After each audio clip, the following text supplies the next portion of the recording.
I'm standing in for Rabbi Hirschfeld on one level, because Rabbi Hirschfeld would be making a Siyum with Avram, his chavrusa, for many, many, many years, and he would be introducing Avram. Avram studied in the yeshiva for the number of years that most of you guys are studying for the number of months. He started here 15 years ago, and again, he learned here for many years. He's been learning with Rabbi Hirschfeld afterwards. They've made a number of siyumim.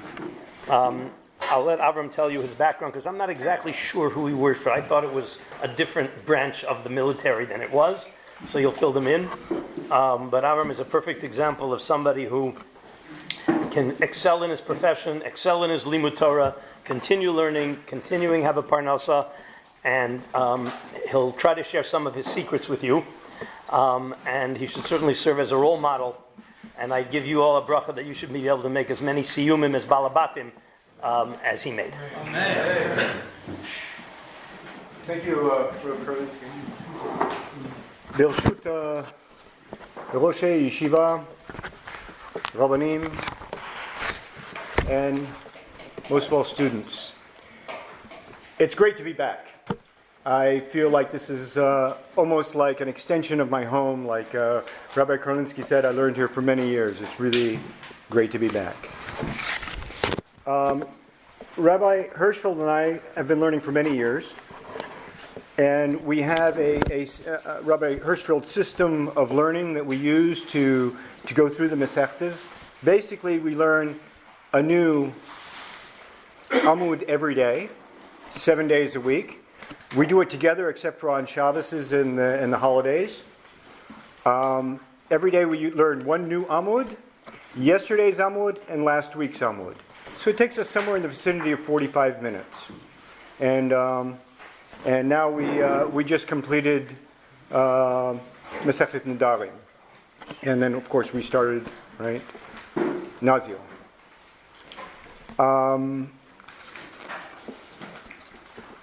Rosh Chodesh Tov to everyone.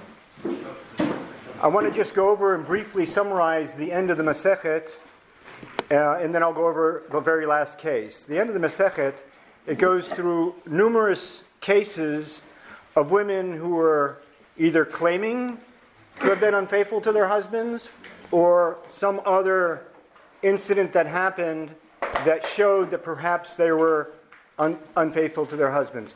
Very interesting, the Gemara brings this up as cases at the end of the Masechta, because from Pashtus, a woman is mutter to her husband unless if two criteria are met. There are witnesses and warning. She has to have warning ahead of time and have witnesses.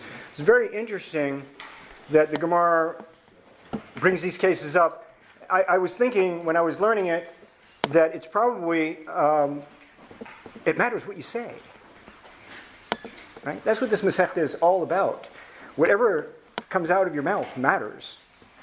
And so that's why in each one of the cases, the Paskin in the Gemara that the wife is mutter to her husband. So I'll go over the last case briefly, and then I'll go into the Gemara. So in the last case, an adulterer enters a woman's home.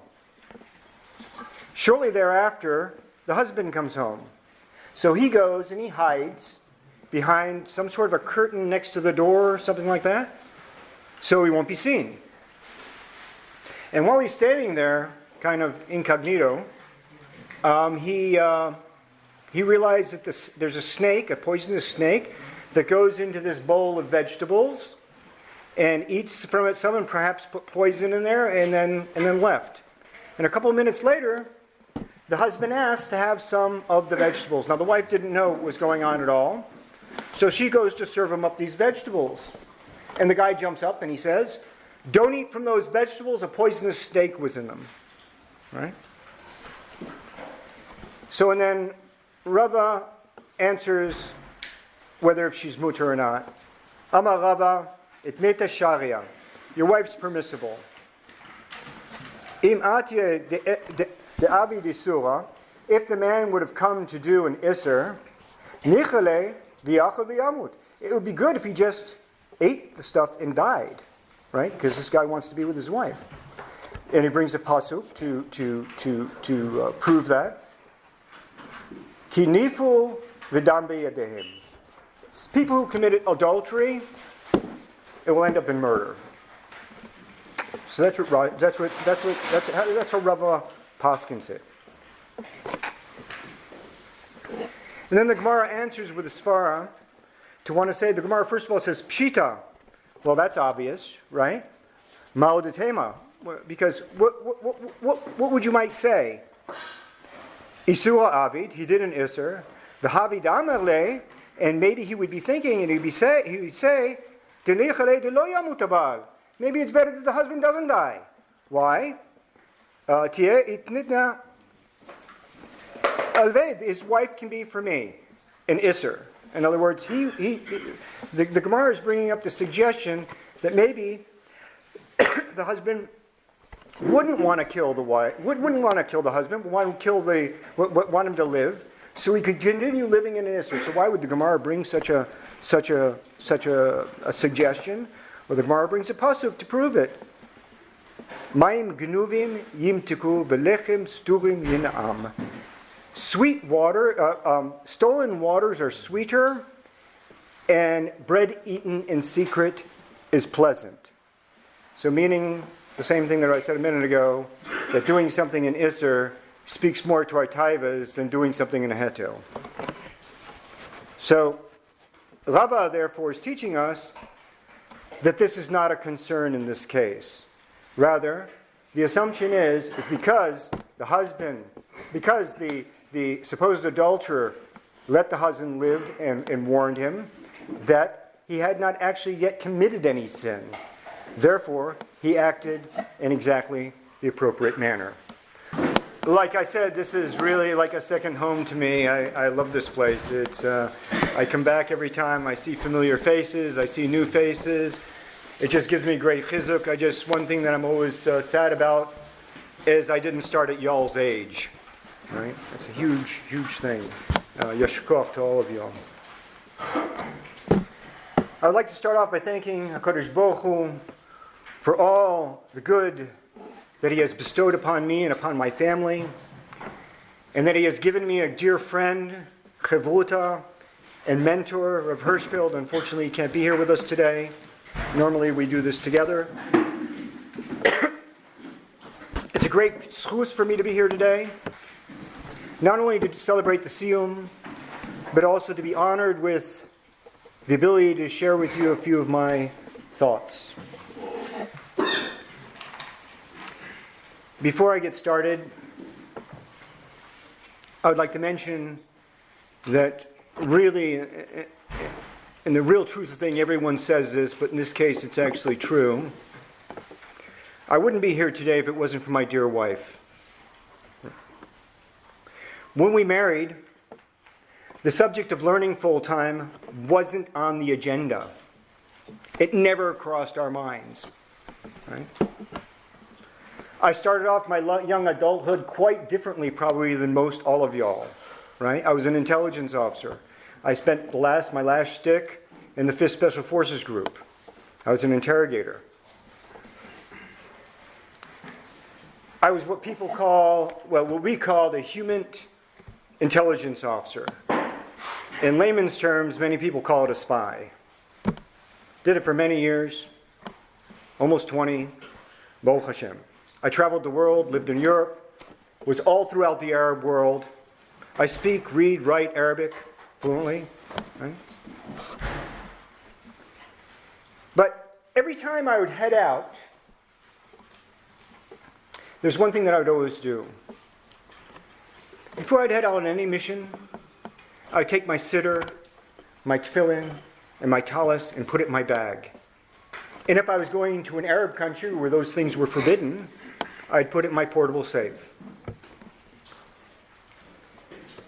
Don't misunderstand me. It's not like I davened every day or even put on tefillin every day. But that's what I did. That was part of me. I felt like it was part of me. It was important to me. My whole life, when I saw a religious man when I was an adult, not when I was a child, because I grew up in a home that was not void of mitzvahs.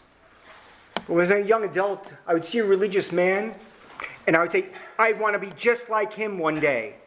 Just not today. It takes too much effort, too much work, too much dedication. I must have not said that in vain, because obviously I did at some point make it there, right? After all, I just finished Nedarim, and if I would have only learned it 40 years ago, I would have understood the implications of what I said, right? Hopefully now I do. B'ezrat Hashem. In 1990, when Saddam Hussein invaded Kuwait, I was instructed that I had to leave for Saudi Arabia immediately. So I said, okay. But there was one problem.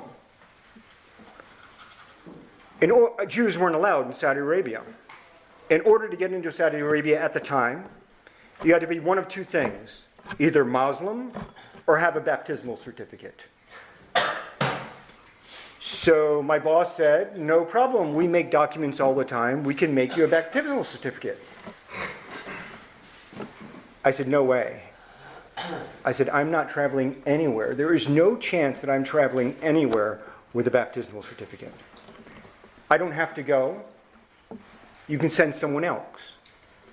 When in reality, they knew I was the only one who could do it. After much debate, I went to Saudi Arabia without a passport, without a visa. Who needs a passport for international travel anyhow? Right? I went on one of the first military transports. Then it was regular commercial flights because they didn't have enough planes, right? I landed in Saudi Arabia. Didn't go through customs, didn't go through baggage control. I just went in with a bunch of people and just walked right through, right?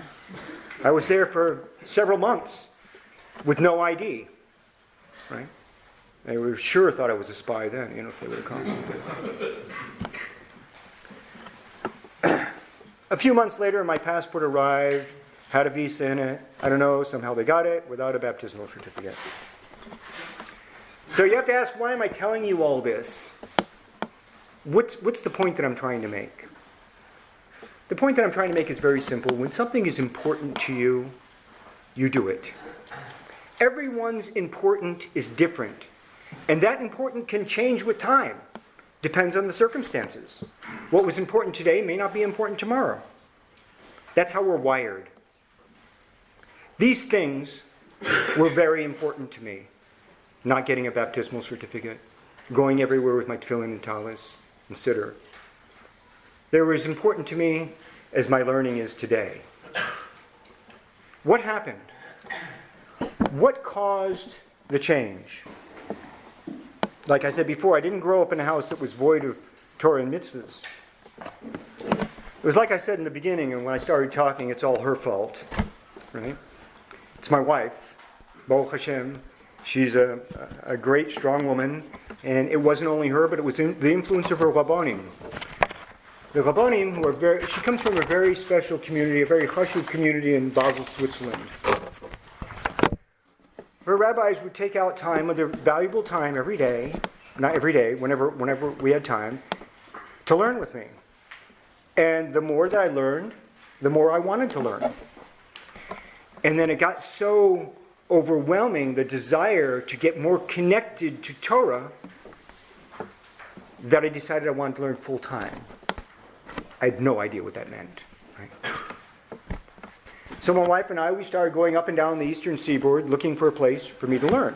Looking to go to different yeshivas and see how can we afford this, how can we, Till one day my wife tells me, she goes, if we're going to move anywhere for you to learn, there's only one place we're moving to, and that's Eretz Yisrael. To make a long story short, we moved here 16 years ago. I spent the first 7+ years studying here in this wonderful institution. At some point in my learning, I decided, we're all wired differently, like I said. I decided that I need to start working also, right? At least part of the day. But I didn't have any clue what I was going to do. There aren't many job openings for spies, and when you look through the paper. I had another problem. You see, most people think in the terms of 18 kvuim l'Torah, right? Well, how does that translate to most of us? Most people, they say 18 kvuim l'Torah means I set aside an hour a day, half an hour a day, 2 hours a day, some kind of little piece of day that I set away for learning Torah. I needed much more than that. I was thinking more in the terms of 18 kvuim la'avodah, right? Time set aside for work, maybe an hour here, an hour there, right? I wanted basically learning to become part of the larger part of my day, and working to become the smaller part of my day, and to be able to contribute to the support of my family in a meaningful way. Every person is built differently. He has different desires. We're all different. What we have to do is we have to ask ourselves 2 questions. Are we allocating sufficient time for Torah study while contributing to Tikkun Olam, working? And are we striking the right balance for ourselves? Those are the 2 most important things. We're all different. We have different things. I spend a lot of my life working many, many hours every day. Now I spend most of my life learning many hours every day. And we have to find what works best for us. You want to be a kollel man, but you want to work? Become a nighttime kollel man. Become a Sunday kollel man. There's no stira. You can do it. For me, like I said, learning, I needed more learning. But I had to figure out how to enter the workforce. So again, my wife came up with a brilliant idea. She said, people are showing up all the time with their problems, and they're coming to you for help. Why don't you get certified, and then you can open a business helping people with their problems? I thought to myself, that's an excellent idea. That's a lot like what I did before, helping people with their problems. Most importantly, I could set my own hours. After about 2 years, it took me about 2 years, and I became a certified mediator.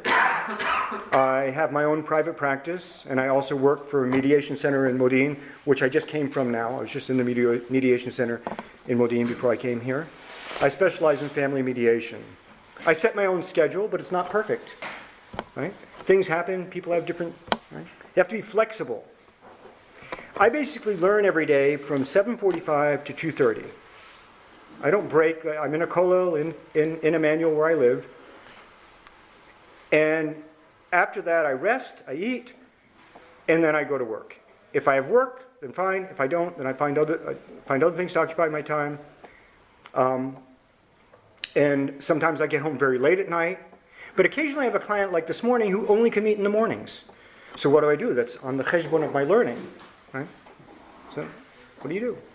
Do I not meet with clients who want to meet with the morning? I thought that's unreasonable.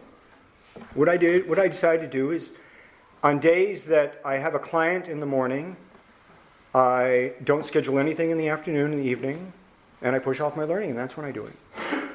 Right? Tuvia has been my chivuta for better part of 15 years.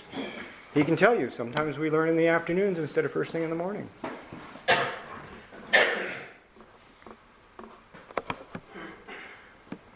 I've been working now for almost 10 years, and Baruch Hashem, it's working well for me. I get my learning in every day, and I get some work done on the side. It's like I've said before, when something is important to you, you do it. Even if you're risking your life by smuggling tefillin into an Arab country. Today for me, it's not hunting down and interrogating Arabs or kicking down doors in Manhattan. Today it's my Torah learning. That's what stands at the peak of what's important to me. That's what keeps me going. It keeps my family going. I feel when each and every one of us learn, it also keeps Am Yisrael going. It's the emes. May we all be zoche to continue to enjoy and to make our learning Torah the most important part of our day, and to connect to Hashem's emes and to strive for more. In closing, I would like to invite whoever would like to, if you want to hear more insights into either my past or my present, feel free to schedule a time to come to Emmanuel for Shabbos and enjoy Shabbos with us. We'd love to see you there. Thank you very much.